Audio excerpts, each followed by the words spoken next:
Hello and welcome to another episode of Starside Chat. I am one of your hosts, and with me, as always, is Zach. Oh no, I didn't say my name. I'm Aaron, and with me is Zach. How's it going, Zach? Good. You forgot yourself this time. I did. We had a surprise Nintendo Direct this week, which we're going to be talking about. Very exciting.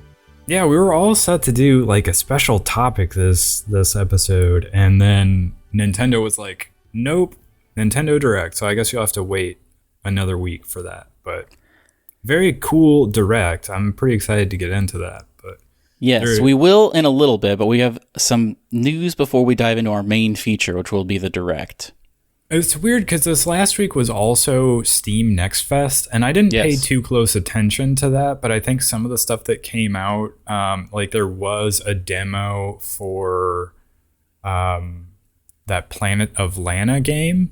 Oh, really? I didn't know that. Out, and I saw somebody streaming and playing a little bit of it, and it does just look like a side-scrolling version of that Last Guardian game.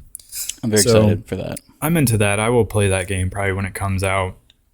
I think this was part of Steam Next Fest. Maybe correct me if I'm wrong, but the first thing we have in our news this week is that The Last Case of Benedict Fox finally got a release date, and it is coming out on April 27th. So I'm very excited exciting. about that. This looks great. It's going to sneak in right before Tears of the Kingdom comes out. But yeah, is this coming out for Switch as well? This is the Metroidvania that has kind of a I always forget the name of that guy. What's the name of the guy that came up with Cthulhu? Oh, Lovecraft?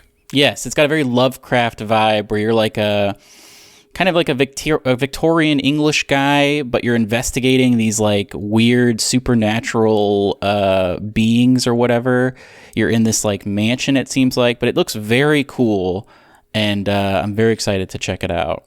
Yeah, it does look cool. I just looked it up. It says, for now anyway, just coming to PC and Xbox. I can see this eventually dropping on Switch. Yeah, I think this would be a great Switch game. But I mean, it does look Switch. very fancy as well. I mean, they probably have to finagle it a little bit to get it to run on Switch at this point.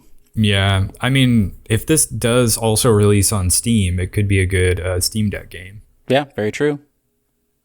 But another thing I'm very excited to talk about this week is you sent me this, actually. There were some leaks for Dragon Age Dreadwolf, which is Dragon Age 4 coming out probably, we're guessing it's probably not going to make it this year, but maybe next year. Yeah, so what did you think about this? So it's not what I was expecting from Dragon Age, for sure. It's definitely not what I was expecting either, but I am into it. I think some of the maybe more hardcore Dragon Age fans might not be, or maybe they're a little bit cautious about it now, because the notes about the combat is that it's going to be more of an action style game where the sort of inspiration for it for the devs was God of War 2018, which I think is awesome because I love God of War 2018 and the combat of those games. And I also I didn't play all of the first one. I started the first Dragon Age and I did not play the second one. But I did play all the way through Dragon Age Inquisition, which was the third one. Mm-hmm. I think multiple times actually. But it has a weird combat style where the first one I've described as basically MMO style combat. But it was like an evolution of what they had done with Knights of the... what is that game? Knights of the Old Republic? No. Star Wars... KOTOR, Knights of the Old Republic. Yeah. I get it confused with Old Republic, which is their MMO that they did. Knights of the Old Republic is sort of the evolution for that first Dragon Age game. And it felt like you were basically playing MMO combat, but it was not an MMO, which I feel like is very niche if somebody's into that sort of thing. And so they run the risk of, if they go away from that style, of turning off the old fans, but I think they gain way more mass appeal by making it a game, like an action game in the vein of God of War. So I think it would be better for them overall to do it. The things that I am concerned that they might go away from is Inquisition. I can't speak to the first two because I didn't really play them, but the third one, they had the sort of action style combat, so it was a little bit more tactical. Hack and slashy. It was sort of a midpoint between like what the first Dragon Age was doing with its more sort of MMO style combat and a more like hack and slash style of combat that I thought was totally fine. But the cool thing about it was that it had like a tactical mode where it basically almost became like a turn-based thing where you could sort of have like almost a top-down camera, and you could like select one of the characters and like queue up an attack, and then you could basically frame it forward like you basically had a play and a fast forward button where you could sort of slowly frame through things. And that was actually the easiest way to get through the tough fights, especially if you were fighting like a dragon. It became very difficult to manage the fight where you have like you and your party members, because the dragon might just take out your party member and then you're just down somebody. Whereas you can manage it way more effectively if you switch to the tactical mode. And so it was nice to be able to just like do the hack and slash stuff for like the smaller fights when I wanted to.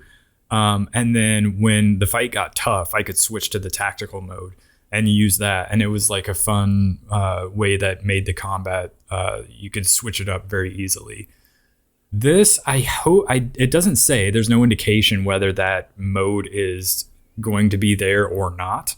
So I hope they don't ditch that. The other question is, can you control your squad mates? So with BioWare, you have like the Mass Effect approach where you have your main character, and that's the person you control throughout the entire game, but you do have squad mates that you can take with you, and then they have certain attacks that you can basically call in or you can use them. And there's to a degree, the tactical mode where you basically hit a button and you bring up like a wheel of weapons and abilities that you can choose from, and you can sort of queue up somebody to attack something, but you can't control them directly. Whereas with Dragon Age Inquisition, you could freely swap back and forth between the characters, and if you got tired of doing the hack and slash combat using your main character, you could switch to your rogue class and be an archer for a while. It's like Final Fantasy VII Remake kind of. Yeah, so they basically had a lot of options that made combat in that game interesting, I thought. And so I'm curious to see if switching over to a more like action-oriented God of War style combat would maybe have them go a little bit more to the Mass Effect side of things, where you can't directly control your squad mates, but maybe you can like tell them to attack a specific enemy and use a specific ability, and maybe you just have like hotkeys or something like that to like quickly have them attack something for you as you're also fighting. So I think this preview or leak that came out, they were not sure whether which case they were going to have, but I don't know. I'm pretty excited about it. I think this does help my anticipation of it even more, because we've seen so little, if anything, about this game. Do you think they'll show it off at... So everybody said they're not going to E3, but you got to... I mean, Keighley is still doing his thing, so he potentially has reveals lined up, I would assume. Do you think we'll see this at whatever kind of fake E3 happens this year? I hope so. I can see maybe... maybe it's possible. I don't know if EA is planning on, doing their own thing. They're sort of the wild card where like you would have Summer Games Fest in first week of June, and then EA would be like, okay, like 2.5 months later, or not even that long, but like, sometime in August, we'll do our own thing because we want to have our own news cycle. But I hope they join E3 or Summer Games Fest and they have a showcase, and that this does get like a bigger reveal than it's had before. especially now that this leak is out there and people are aware of it. Like, just set the record straight. Show us what you've got and what you're working on. Like, it doesn't have to come out this year. Just tell us, show us something, basically, is all I'm after. Well, so before we talk about the Direct, we have a couple other pieces of Nintendo news. The Switch has surpassed the PS4 in sales, which is not surprising to me. I'm actually surprised it didn't happen sooner, because I feel like during the pandemic, a ton of people who did not really play video games got into Switch, a lot of times for Animal Crossing, but I think it's been such a successful console. I could see it only raising, especially because it seems like we're not getting any sort of Switch Pro or Switch 2 in the near future. So it's just going to keep being the only thing you can buy to play Nintendo games. Yeah, so the news story was that it surpassed PS4 and Game Boy to become the third best selling console of all time. And that made me think, well, what are the first two? Mm-hmm. And I need to check this article to find out, unless you know off the top of your head. I do not. But I would bet the 360 is not. I mean, I feel like everyone in college had a 360.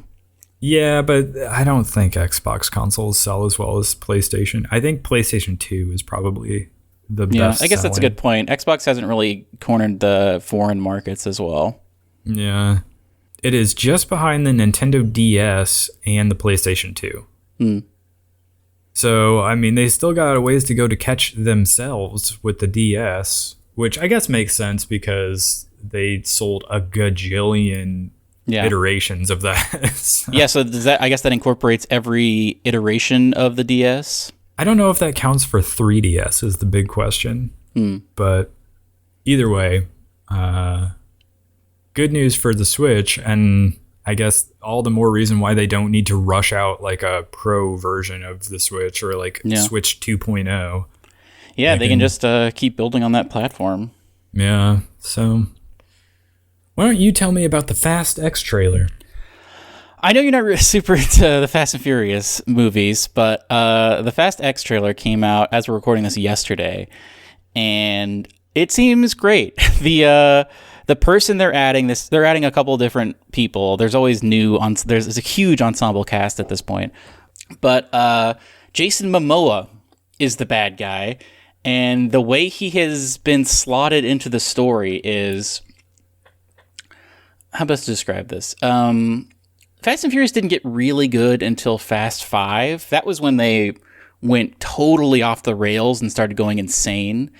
So it turns out Jason Momoa, they have CGI'd into the plot of Fast 5, where like Fast 5 is all about, they are in, I think, Brazil, and they steal something from, or this like big crime boss is the villain, and he has like cars or something. I don't really remember. It's not the plot in these movies is not important, but they end up stealing a big safe from him and driving around Brazil, and then they kill him by like knocking the safe into his car or whatever.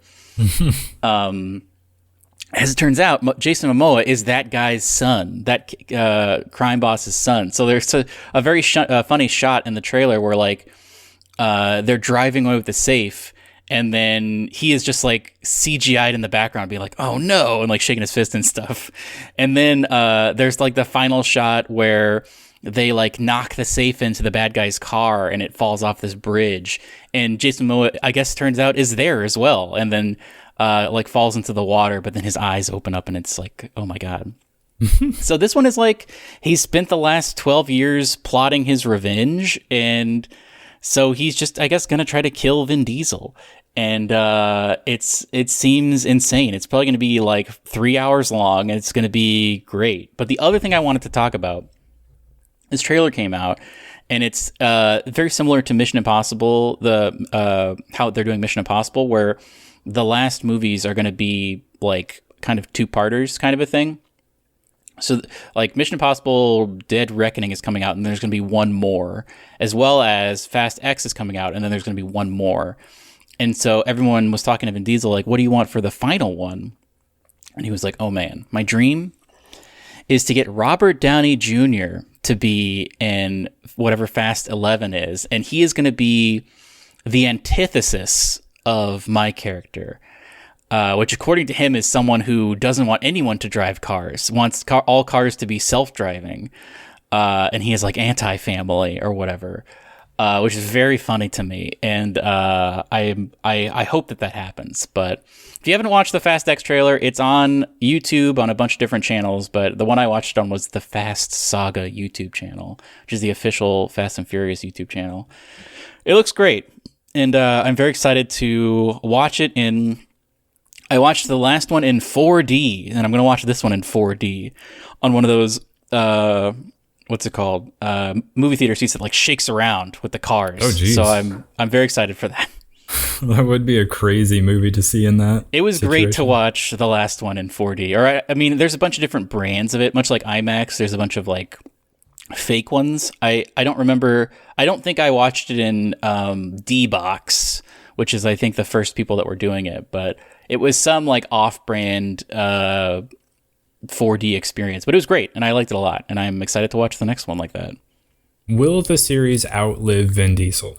That is a good question. They have made an animated show on Netflix, I think, about maybe his son or someone related to him. I don't recall. But, I mean, it's the biggest... I mean, these movies sell so well because they have a very multicultural cast, and so they do very well internationally. And here in America, they do well as well because Vin Diesel is just like a caricature of a person that I think a lot of people intentionally enjoy, but also a lot of people ironically enjoy. It's just like this perfect cross section of the market where like everybody from a lot of different groups is very interested to see this for just like cars, but also it's just like this is very funny, but also it's like just crazy to watch.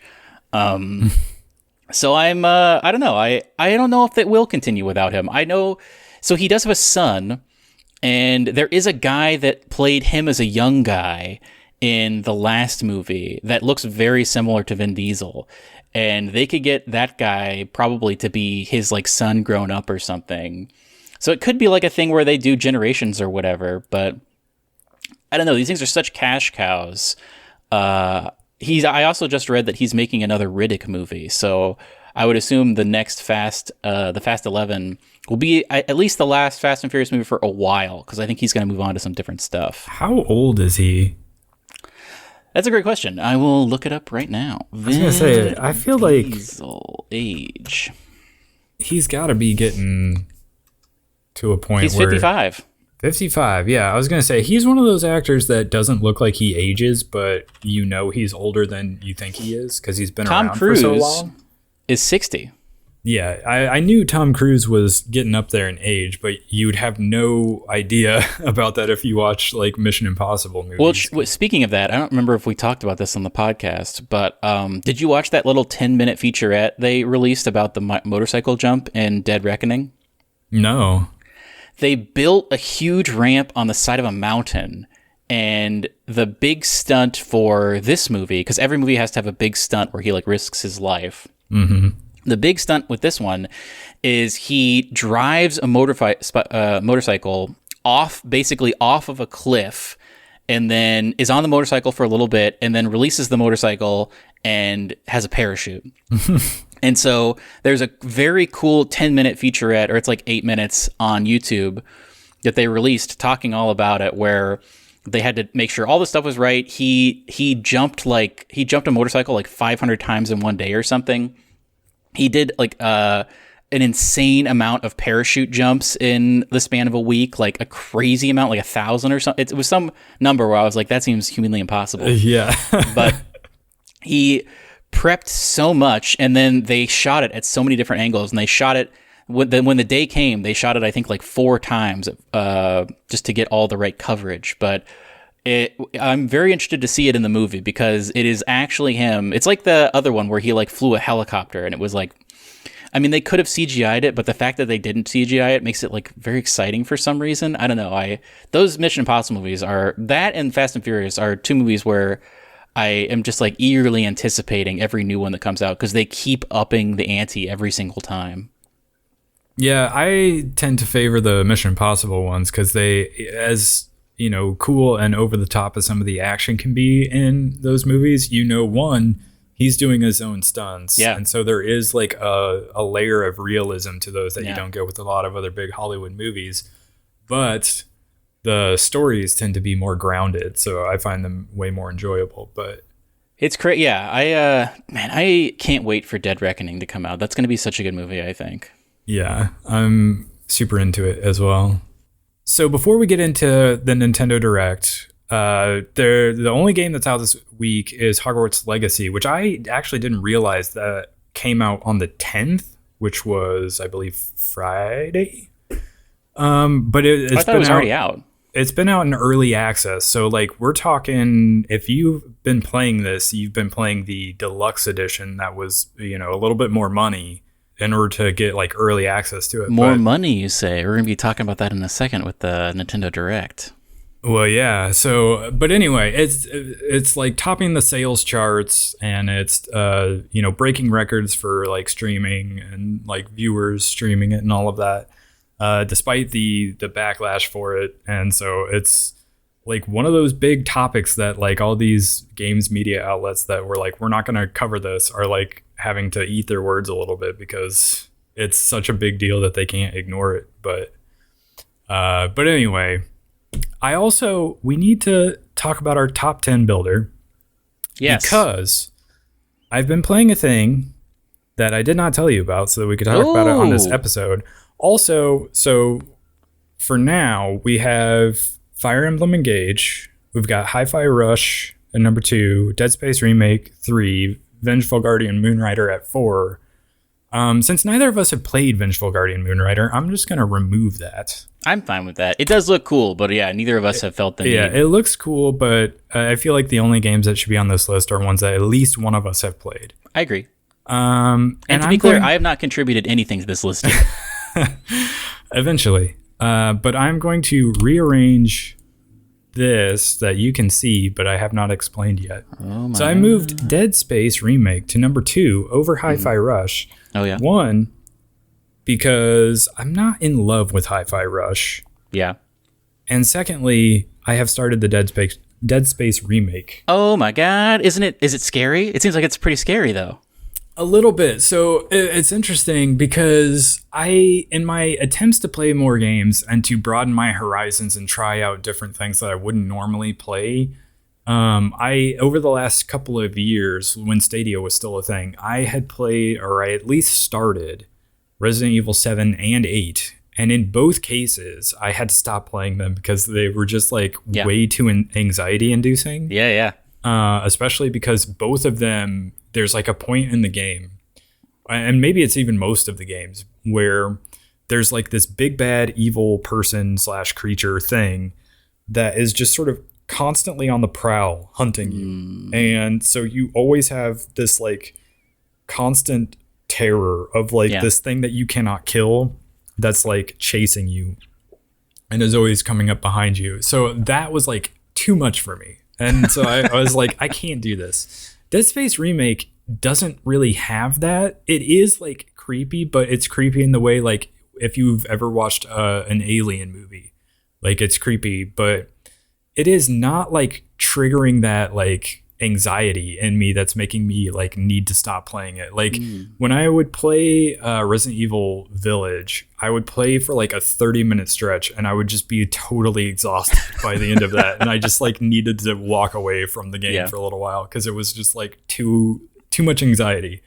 Dead Space Remake, on the other hand, is not really giving me that, and I'm able to like get through it. And the thing that like eventually convinced me to get it, one, I had store credit at a local game store, so it didn't cost me anything, so it was fine.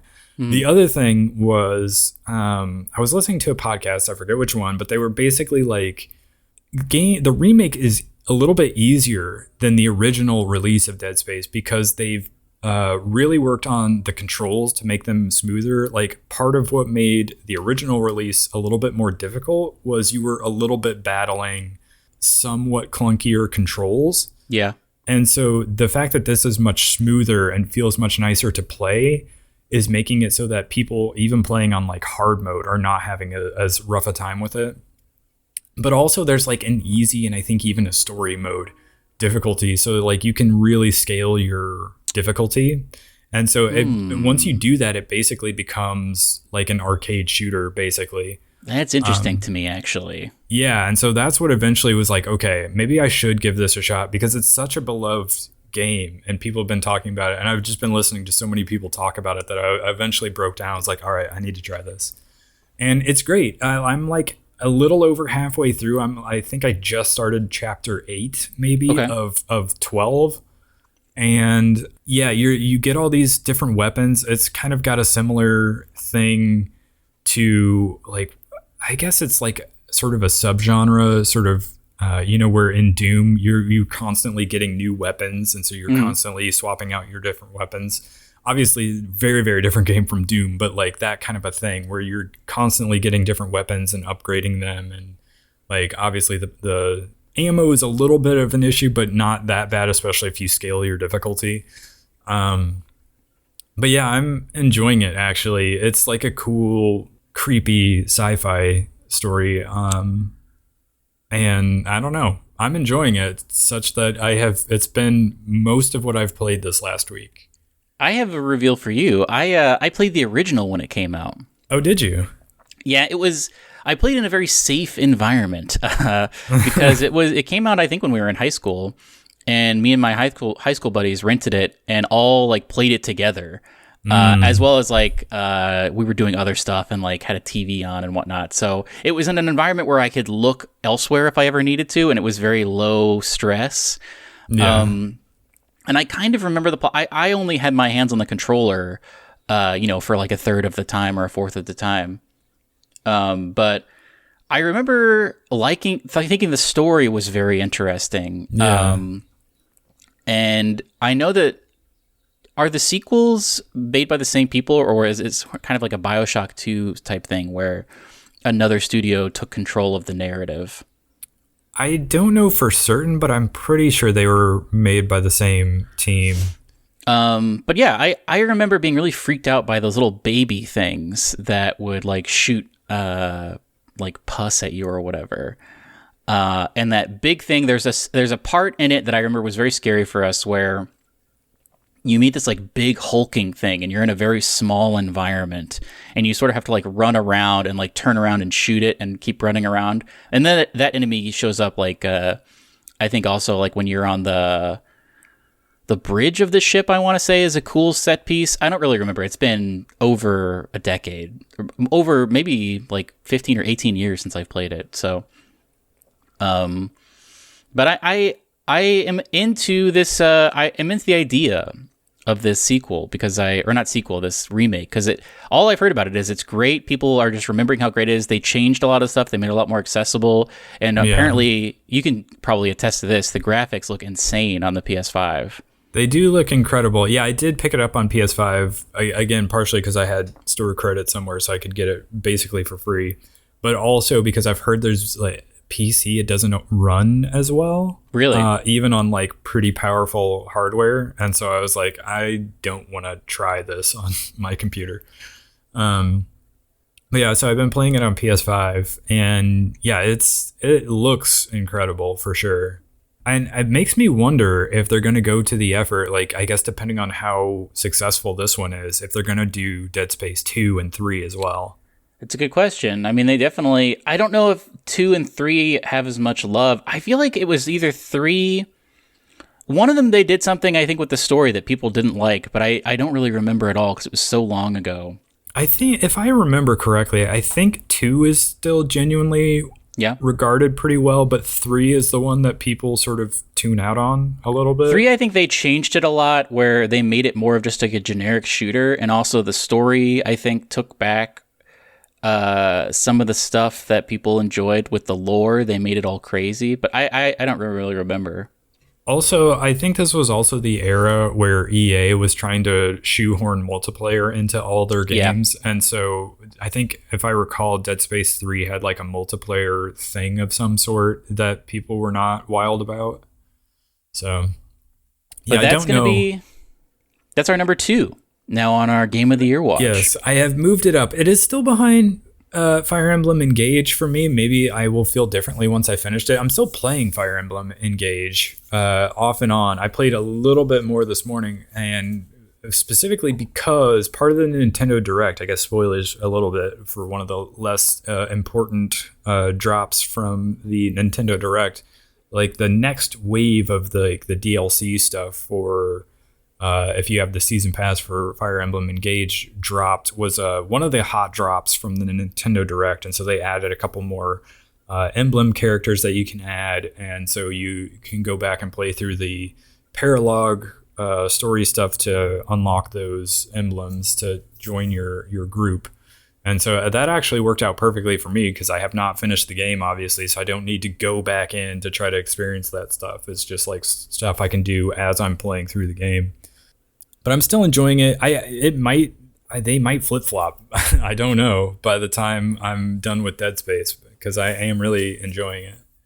And I think it's great. I also think I am in the minority of people who would put Fire Emblem Engage over Dead Space Remake. So worth, I guess, throwing that out there. But we can get into the Nintendo Direct. Zach, how do you feel about Pikmin? I have not played a Pikmin, but if it's anything like that Tinykin game, I am all about it and will probably play it. I briefly played Pikmin, the original, but I was not super into it because for the simple fact of everything was on a timer.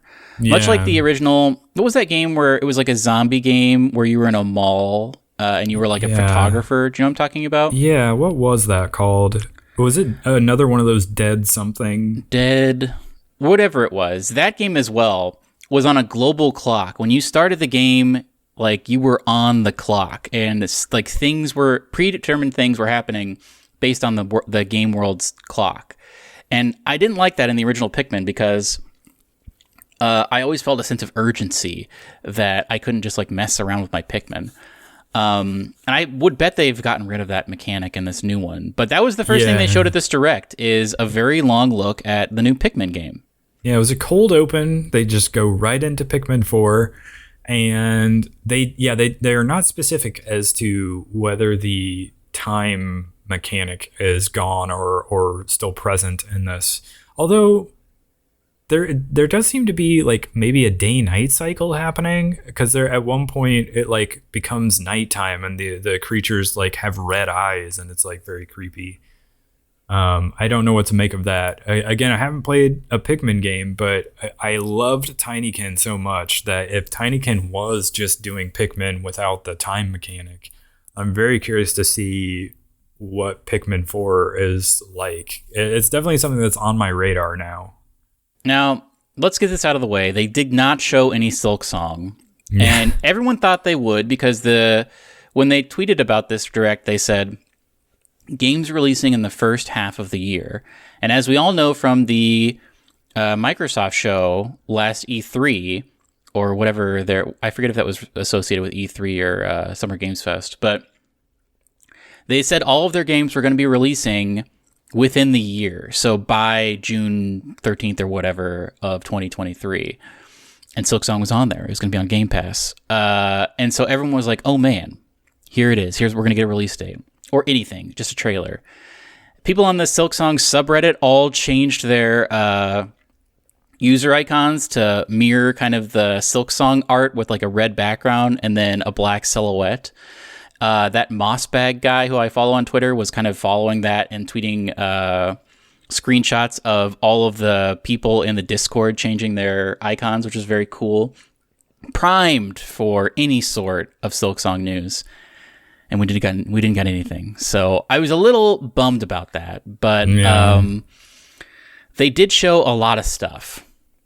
They did. I thought overall it was a good show despite not getting anything on Silk Song because there was a lot of like hot drops. There was like, oh, now there's a demo available. So you can go try this game out. And then there's an like, Octopath Traveler 2 trailer or demo you can play right now. So the other big thing they revealed, and we talked about this a little bit before we started recording, they have a remaster with better textures and whatnot and some gameplay changes for Metroid Prime, the original Metroid Prime, which came out on the GameCube, I think. Yes. Which neither of us have picked up yet, but I think I probably do want to play it. Yeah. It looks great. I saw a video. They were talking about how this is one of those remasters that feels like maybe they put even more work into it than you would expect from a remaster. It's not quite a full-on remake like the Dead Space remake, for instance, but it does look as though like some of the assets in the game have been redone, and they've added. The original game didn't have this, but they've added dual analog control scheme. Yeah, so it's gonna feel more like a modern shooter now. Yeah. I think there is like still an option to use the old fashioned like GameCube era aiming. I mean, that was a time where people were still kind of figuring out first person shooters. I don't know why you would want to use that, but maybe you're hardcore dedicated to the nostalgia of it. But so they dropped it as like a digital release, like so you could immediately start playing it, or they have a physical copy of it that's also coming out. And the thing we talked about it before we started recording was Nintendo said this was coming February 22nd, the physical version. But I follow that Wario64 guy on Twitter who's always tweeting deals and releases for things. And he was tweeting that Amazon and GameStop had the physical game up for pre-order, and their release date that they had on it was February 13th, which is obviously before the release date Nintendo announced. And then he followed that up by saying that Amazon and GameStop said they do plan on releasing it on the 13th, but I don't know how they can do that if Nintendo, like their release date isn't until the 22nd. And I've looked at the listing because I did actually pre-order it on Amazon, and it's like they have no info on there. So it's almost like they're backing down from that. So I have no clue if this is going to be a thing where you wait till the 22nd and they just were wrong, or I don't know. A weird thing about that. Also, similar with, not to jump too far ahead, but they did have a new trailer for Tears of the Kingdom. And they did talk about a collector's edition, which you can pre-order the regular edition today if you wanted to. If you can find it, you can. But the collector's edition is only going to go up for sale on launch day, which seems really weird to me. Yeah, that is weird. A very strange choice. But again, the Wario64 guy was tweeting about the collector's edition being up for pre-order on different websites. I actually snagged a pre-order on GameStop. Nice. And so it's a weird thing where I wonder, like, was it supposed to be up for pre-order considering that it was only supposed to be available on launch day? Like, I'm very confused as to how all of this works. But before we go full on into Tears of the Kingdom mode, let's talk about a couple other things that dropped. Did you see the Deca Police one? Yes. A lot of weird games. Yeah. This is one of the games where I was like, this is a weird game. Yeah, it almost had vibes of that Astral Chain game, but not. Like maybe less cyberpunk-y. I would say like with not as, I was going to say the art style wasn't as cool. Yeah, that's true. Art style is not as good as Astral Chain, but it is like this weird sort of turn-based RPG. As far as I can tell, you're at a police academy, and they're like, well, guess what? Now it's time for your VR training. So you guys all get into tubes or whatever, or chairs, and then they drop you into a virtualized city that is an exact replica of the real city.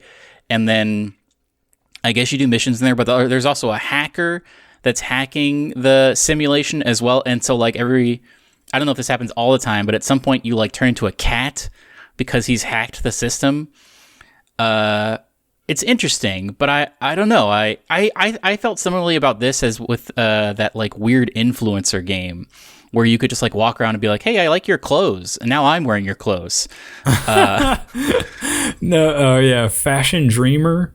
Yeah. Yeah, that game looked really dumb to me. I was like, what is this? Like, I'm sure somebody was into it, but that is definitely not for me. Deca Police, I will wait for reviews on, but I thought it looked kind of interesting. Mm-hmm. They also had expansion pass for Splatoon 3 that made me think maybe it's time to jump back into that game. I haven't played it in a while, but I liked it.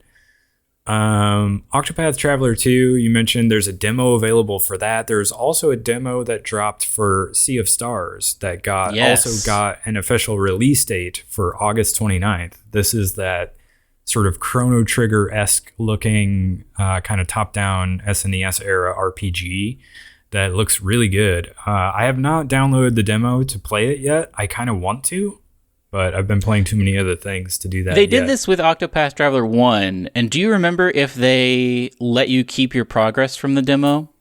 I don't know if that was part of the Sea of Stars demo. I'm confident that that is the case for Octopath Traveler 2. So if you do start the demo for that, your progress should carry over. I hope that's the case for Sea of Stars as well, but because I would like to jump in and try out that demo, but I don't know off the top of my head if that was the case. The other one, Advanced Wars Reboot Camp, is got an official release date for April 21st, and pre-orders are up now. It's a tactical game. I'm not normally that into tactical RPGs, but between Fire Emblem Engage and Mario and Rabbids Sparks of Hope, I feel like I'm a little bit coming around on the genre. Yeah. And so I might check this out. It's going to depend on how many other things I'm playing at the time. But and then the other one that I thought was actually surprisingly interesting. I kind of didn't expect to care about this, but Kirby's Return to Dreamland Deluxe. It looks like kind of a Super Mario 3D World plus Bowser's Fury thing where they're re-releasing a game from a previous generation, but they're adding on like a new piece of content for it that is only available in this bundle, basically. And so the Return to Dreamland stuff is like this 4-player side-scrolling cooperative thing with controls that are basically like Smash Brothers. So basically you use the thumbstick to attack stuff, and you have like your up B and all of this stuff. So it's going to feel a lot like you're playing Smash Brothers when you're playing this. But once you get to the end of it and you finish it, you unlock this new chapter, basically. And you're not playing Kirby. You're playing, I forget who they said, what the name of the character was. Yeah, it's someone from the lore that I'm not familiar with. Yeah, so you're playing a different character, and it basically looks like a Metroidvania. They're like, it starts out and you have like a pea shooter and a jump, and you're like going around unlocking additional abilities and things like that. And I was like, that's a really interesting direction for this to go. And I'm kind of into it, especially since I've gotten really into Metroidvanias over the past couple of years. So this went from something I was not thinking about at all to something that I might play. I'm not sure.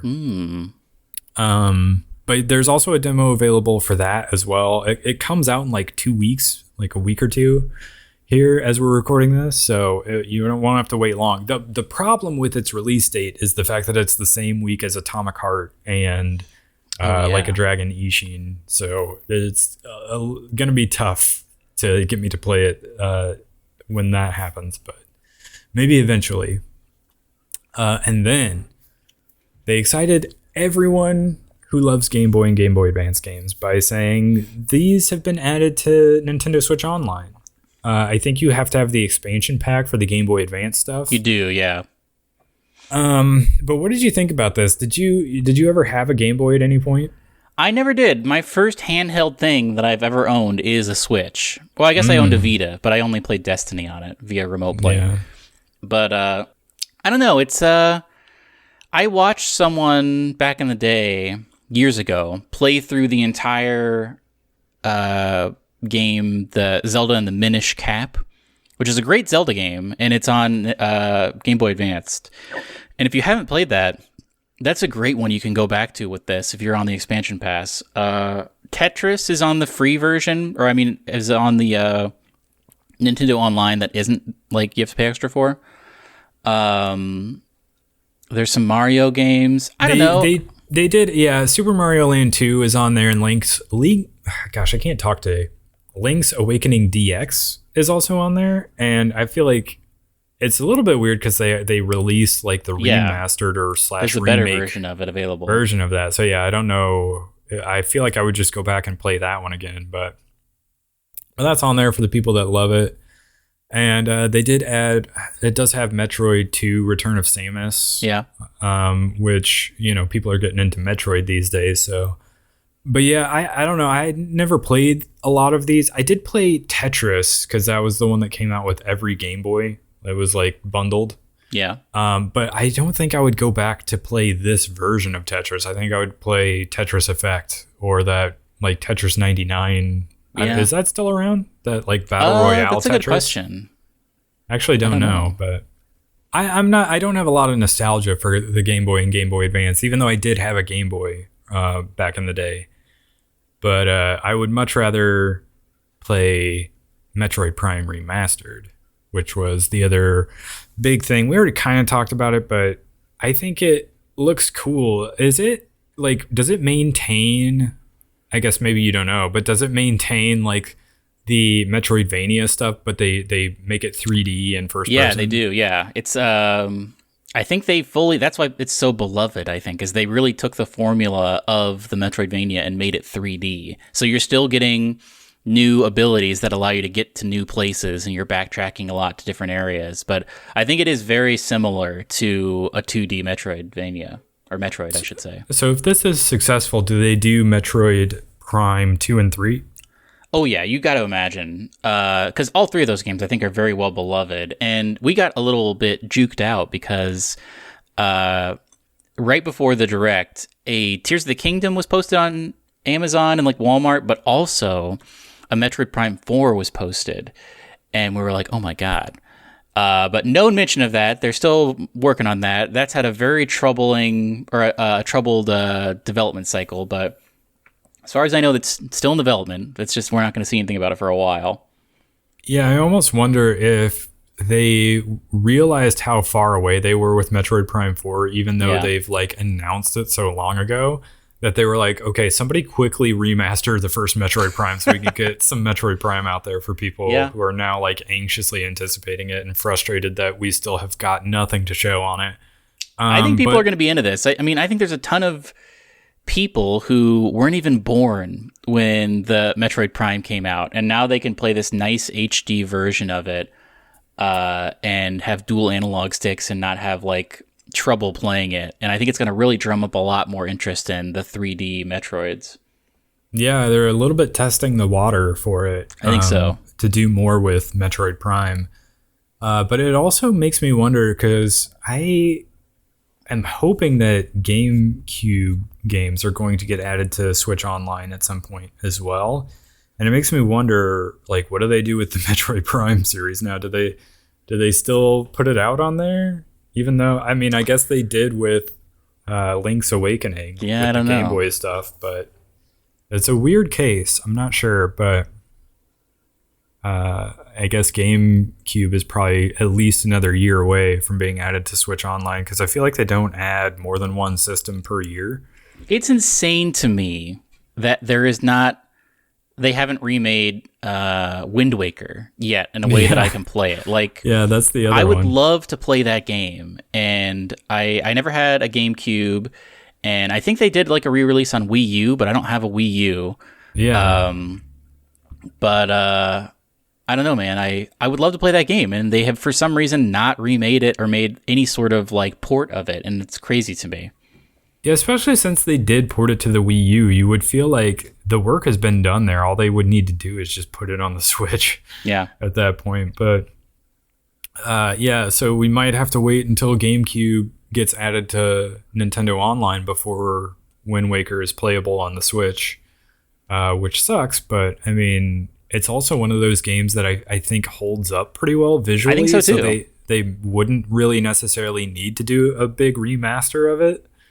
I don't know how well it controls versus like modern games, but yeah.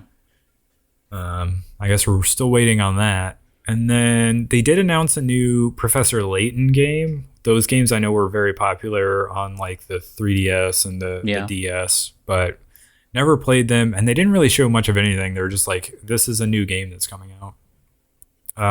More Mario Kart 8 Booster Course DLC stuff coming in this spring as well. They had a sizzle reel of a bunch of stuff, and then Tears of the Kingdom. So why don't you tell me your impressions on what was shown during this trailer. So I guess first bullet point is it is going to be $70. And Nintendo has said that not all Switch games are going to be $70, but this one is definitely going to be $70 base. Like that's without like a collector's edition or anything. As well, it's also the largest Zelda as far as size. I don't remember how big Breath of the Wild was, but this one is like 18.2 gigabytes, which I guess is very large for a Switch game and for Zelda games. I don't think a Zelda game has been this big of a package before. You talk about it first. What were your impressions? I was gonna say I thought it looked cool. I know there's like a sticking point for you that we can get into, but yeah, it does seem like you're falling through the air, and maybe there's like some degree of like you're not just on the ground all the time. You're on platforms up in the air, and you might even be like flying around on drones and stuff. And it does look like more Zelda. You have like a weird messed up arm. I'm not sure what's going on with that. And a thing they showed that I completely forgot about is like the moon turns all red and then like the enemies go crazy or whatever. And I had completely forgotten that was a thing that was in the first game. The blood moon. Yeah, the blood moon would happen and all the enemies would respawn. And I was like, oh yeah, that did happen in the first game, huh? So I don't know. I'm very into the idea of more of this world and more of this style of game. I do think I always wonder now, especially with like the reaction to God of War Ragnarok, how much people are going to be like, oh, it's just more of this thing. You know, it's not the eye-opening, like incredible thing where you had your first experience with this and it was mind-blowing. And now they kind of know what to expect. Like, will people be disappointed for that reason? And I don't know. I don't know the answer to that. I'm sure people will still love it, but you'll probably still have some people who are like, the first one was better because that was my first real big experience with it. But I'm just excited to have more of it. I'm excited to have more of it too. Let's talk about the elephant in the room. It seems like a part of the game is going to be crafting vehicles that you ride on, physics-based vehicles. There's no indication in the trailer that you're actually doing any of the crafting of them.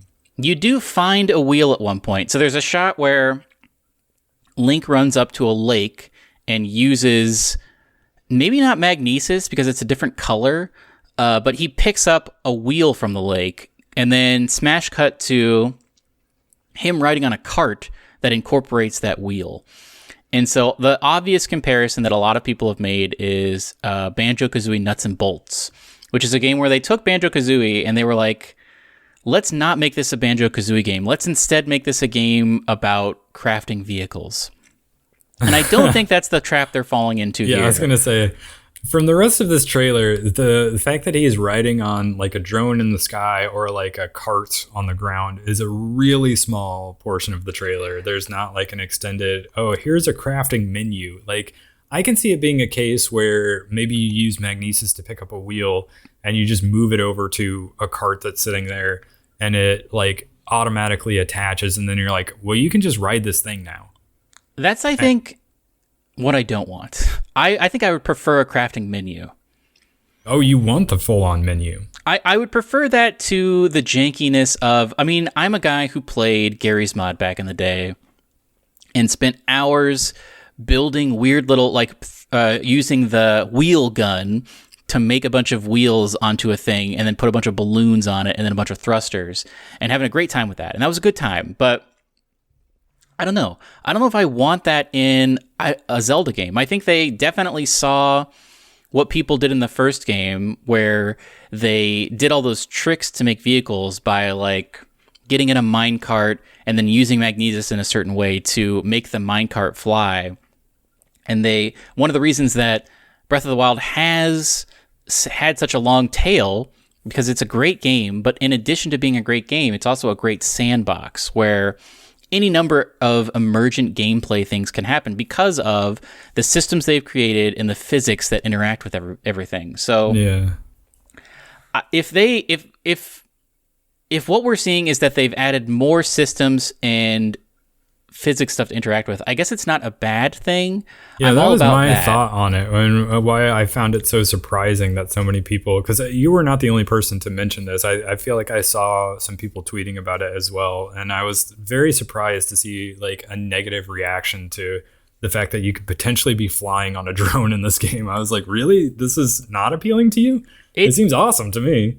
Maybe it will be, and maybe I'm being pessimistic. I mean, I still am definitely going to play it, and I think it will be a great game. But I think I don't know. I think what I was more looking forward to, and this could be the case, the thing that was lacking in Breath of the Wild was those bespoke dungeons. Like, there were 4 of them. There were the beasts that you could do, and all the shrines were great. I loved the shrines. But I was expecting, and again, this could be the case. We have no idea. We've only seen I think all told, we've seen less than 10 minutes of gameplay of this thing over the 5 trailers they've released. But I was hoping for a bespoke large dungeon that you could go into. And I was also frankly hoping for gadgets to make a return. So much of at least the N64 and I guess GameCube, most Zeldas, you get gadgets where you get a hook shot or a big hammer, and that kind of affects how you can traverse the world, but also how you attack things. And Breath of the Wild was very much there's a bunch of weapons, they all get destroyed, but you're not really getting gadgets. You get a hang glider, and that's pretty much your only kit that stays with you. And obviously you get the powers from defeating the Shadow Ganons or whatever. But I don't know. I really want to see a deep dive on it, and I don't know that they actually are going to do that before it releases. I definitely will play it. I'm going to play it. I still think they may do their full, this is the Zelda Direct. That probably will happen a month or 2 ahead of release. In this trailer, there was a shot of the Great Plateau. And a great thing about about Breath of the Wild was it had probably the best tutorial of any game, because you could have free reign of the Great Plateau, learn all the systems, but you were trapped there until you got all of your tablet things. And then you were let out into the world to be well, you've learned all this stuff on this massive plateau, but now you can just do whatever. And I wonder if they're going to do a tutorial like that again, or if they're just going to dump you in. I'm so curious about the first 5 hours of this game, how they drop you into the world. Yeah, how much of it is, well, we know you're familiar with this world from the last game, or how much of it is we're expecting new players to join this, so we want to make sure it's got plenty of tutorials in there. And it's another thing that was a little bit of turned me off a little bit. And again, I think this is going to be a great game, and I'm going to play it on launch day, but another thing that kind of turned me off is it seems like a more somber, serious tone. And a lot of Breath of the Wild was just running around in a sunny environment, catching frogs, and just finding those little leaf guys. And just having it had its somber elements. It had its somber elements for sure. And definitely Zelda was in the castle and having a bad time or whatever. But I don't know if it's there was a lot of rain and darkness in this trailer, and a lot of people being bummed out. And I know that it won't be the case for the whole game, but I guess what I'm saying is overall I'm still very anticipating this game, but I found this trailer to be a lot of things that didn't really set my brain on fire with things I was interested in doing. I will say that big cube golem thing was interesting to me. Because I think you probably are going to have to climb that, similar to Shadow of the Colossus. Yeah, and I feel like that'll just be an open world boss, and not part of a dungeon of some sort. But it sounds like I'm coming down very negative on this game, but I am very excited for it. I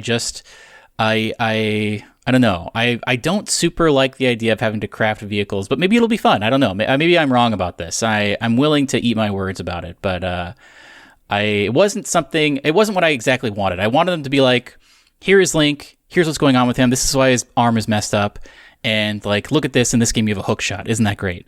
That's That would have been a great reveal. Now, in addition to this, I don't know if you've seen this, they released some additional screenshots of this game. Did you take a look at that? No, I didn't see those. You can customize your glider. So there are shots where he has like the Majora's Mask logo on his glider, as well as like a couple different other ones. And your glider also has 2 extra little ribbons on it, which is a cool thing, I think.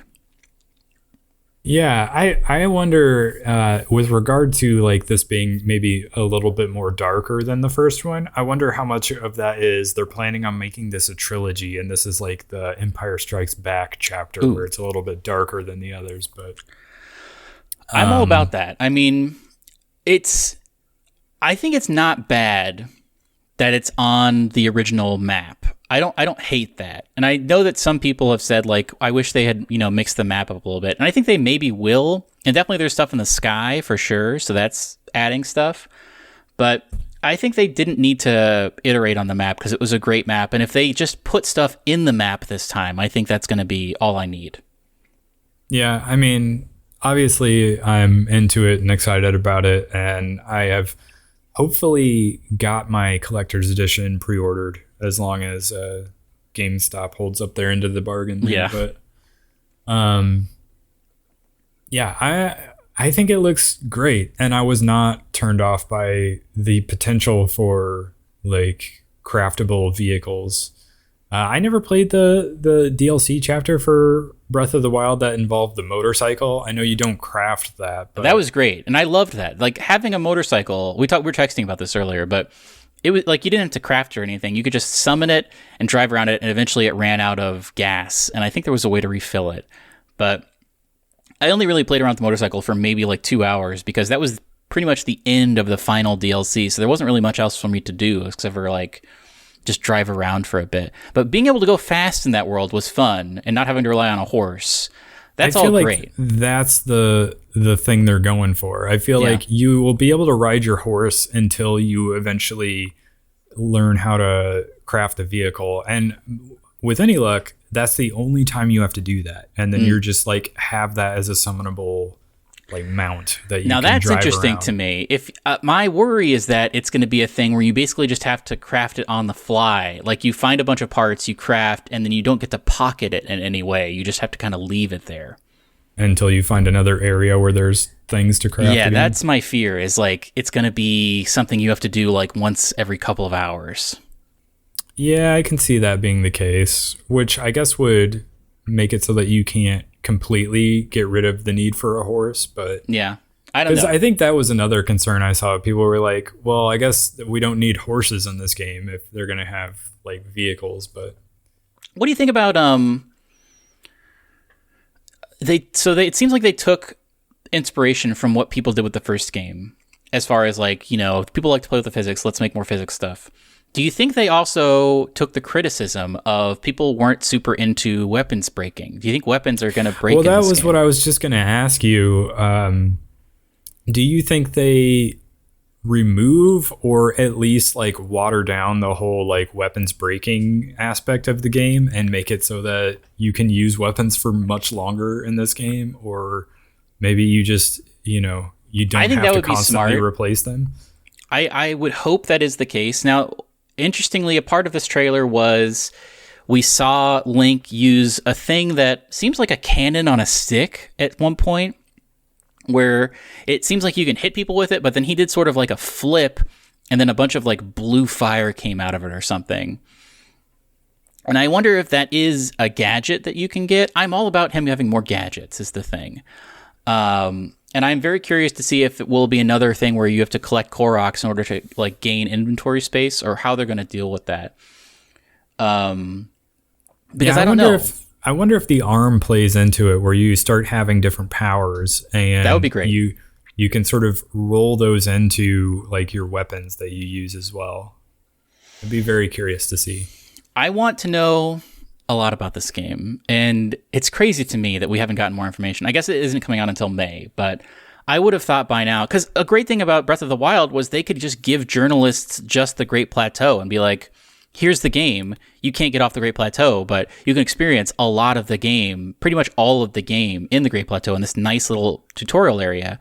And I don't know if there is an analog to that in Tears of the Kingdom, where they can just give it to journalists and be like, play as much as you want in this area. We'll give you 3 hours in this area and you can do whatever you want. Or if they're just going to keep kind of very drip dropping out information until release, and we're not going to get some, I want a journalist to do a deep dive on this and be like, here are the things that are different. But I think we're going to have to wait on that. I do feel like we'll get a Zelda Direct at least a month before this comes out. And when that happens, you'll get more of the deep dive that you're looking for. Yeah, I hope so. I mean, they still have time. So they've got time. You're right. It's still 3 months out? I mean, it's February right now. We have to get through March and April, and then it comes out on May 12th. Yeah, and they've got other stuff they want to release before that. So they're probably holding back some of the cards that they're playing. So I could not have predicted that the trailer they would show would leave me not doubting it, but just not as excited. I mean, I still am very excited. I want more information, I guess, is my end thesis on what I think.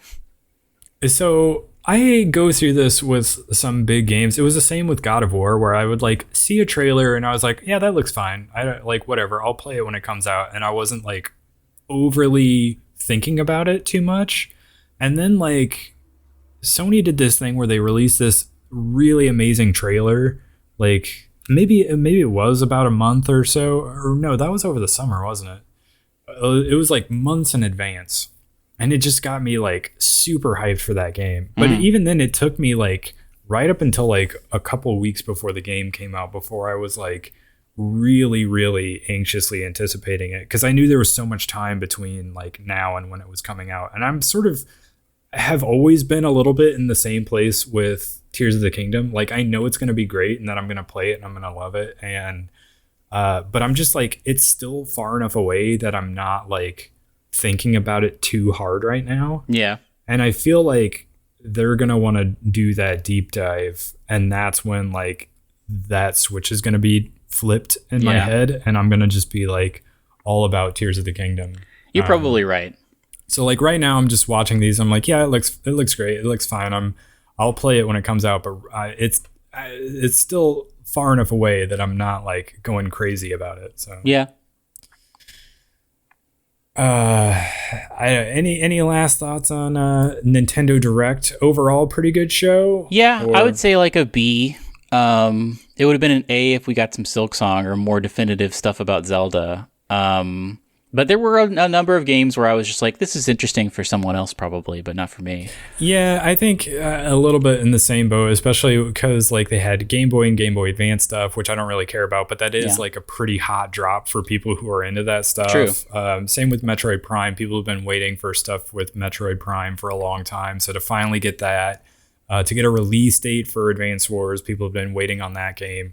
To get free demos for Octopath Traveler and Sea of Stars. I mean, there was a lot of stuff that they dropped. Plus, it was a dense one. It was 40 minutes. Yeah. Plus, finally some news on Pikmin 4 to actually get a full trailer for that, as opposed to just a title sequence. And then some expansion pass stuff for Splatoon 3 and Fire Emblem and Mario Kart. Some it was one of those things where I after watching this, I kind of felt bad about having picked up Dead Space Remake, because I was there's suddenly a million things I could be playing right now on the Switch. And I've chosen this week to start a different game that I need to play through. So it was a lot to get into, but yeah, I thought it was a pretty good show. I would even maybe put it closer to an A. Mm-hmm. And then if there was Silksong news, then it would have been an S tier Nintendo Direct. But yeah, I thought there was a lot of cool stuff to be excited about.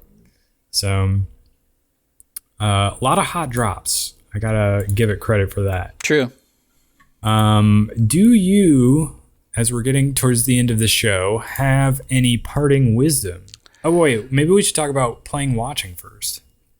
I'm still been watching the Last of Us series. It was pretty good. They sped up the release schedule for this week because usually comes out on Sundays, but the Super Bowl is this Sunday as we're recording this. And so they released it yesterday. And it was good. It was the ending of that episode was very similar to how it happened in the game, which was a little bit of a downer, but so far it's been great. Every episode has been great. I'm loving it. Also been watching that dumb anime where a guy online shops in a fantasy world and campfire cooks for a dog. So that's been great. And then also, you'll be excited about this, my girlfriend and I have started watching Farscape. Yeah, we texted a little bit about this. I'm very it makes me want to also start a new rewatch of Farscape. Here's a crazy thing. I already texted you about this, but for those that are watching Last of Us, there was that great third episode with Nick Offerman and the guy from White Lotus. And in the first episode of Farscape, who should appear in the first scene but that guy from White Lotus as like a young guy in 1999 playing, I guess, Crichton's friend, DK. They're not related, I think we determined. But a weird coincidence. And then we watched the second episode last night, which is all about these bugs that get onto Moya and make clones of people and whatnot. But it's great. I think we're going to continue to watch it. It's I didn't realize how nostalgic for it I was, and I'm very excited to watch more of it. I love the show. So join us next week on our Farscape rewatch podcast that we're doing. Yeah, I will have things to talk about with hopefully episode 3 and 4 next week.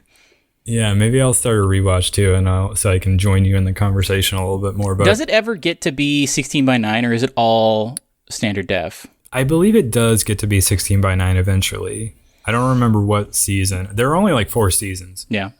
But it's a great show that I absolutely love. The only thing I've been watching is the new season. The second season of Clarkson's Farm just came out on, I believe, Friday. Mm. That's on Amazon Prime. So I'm a few episodes in on that, and it's always fun to watch. He does a very good job of making fun, like semi, like what would be the term for that? Like, it's not scripted, obviously, but it's not like a full-on documentary, but it's somewhat like that. But sort of gets into the challenges of farming in sort of today's environment with like different world events and things happening. And so it's been pretty interesting to watch. But also just like, if you like the sort of idyllic UK farmland stuff, like it's pretty gorgeous to look at as well. Too, so I don't know. I've been enjoying that show. My brother loves it. My brother's a huge fan of that show for some reason. He's always texting me about it. So I've been watching a few episodes of that in between levels or chapters in Dead Space. Does he have aspirations to become a farmer at some point? He might. I don't know. I can never tell with him. So I feel like 15 years ago that would have been insane to think about, but these days, who knows? He might one day have his own little farm. But now you can go ahead and give us your parting wisdom. I saw a TikTok that was like, hey, you should buy a toothbrush and pet your cat with it because it simulates a cat tongue. And so I did that, and I gotta tell you, that's correct. My cat loves to be pet with a toothbrush. She goes crazy for it. Really? So if you have a cat, just get a toothbrush and just gently pet their face with it, and they will go crazy for it. They'll love it so much. It's been very gratifying to... she usually doesn't like to be held a lot, but if I hold her and do the toothbrush thing, she's all about it, and she like falls into me a little bit. It's very cute. One way to bond with your cat, get a toothbrush. Get a toothbrush. I mean, you should have a toothbrush for other reasons, but maybe get an additional one. Well, here's the thing. I have a Quip that I got, one of those ones that's like a vibrating one that you can get from Target. I wonder if she would like a Quip tooth. I think that would be too much for her. Like the sound would scare her. Yeah, I was going to say, I feel like that would not work, but... Maybe I'll get another Quip. I don't know. I should get a Quip. Not a sponsor, by the way. Not yet. Not yet. On that note, go ahead and follow us on starsidecafe.com, our website, where a lot of this stuff goes up. Also, follow us on Instagram and Twitter at Starside Cafe, and on YouTube at Starside Cafe, and we'll catch you on the next one. Goodbye. Goodbye.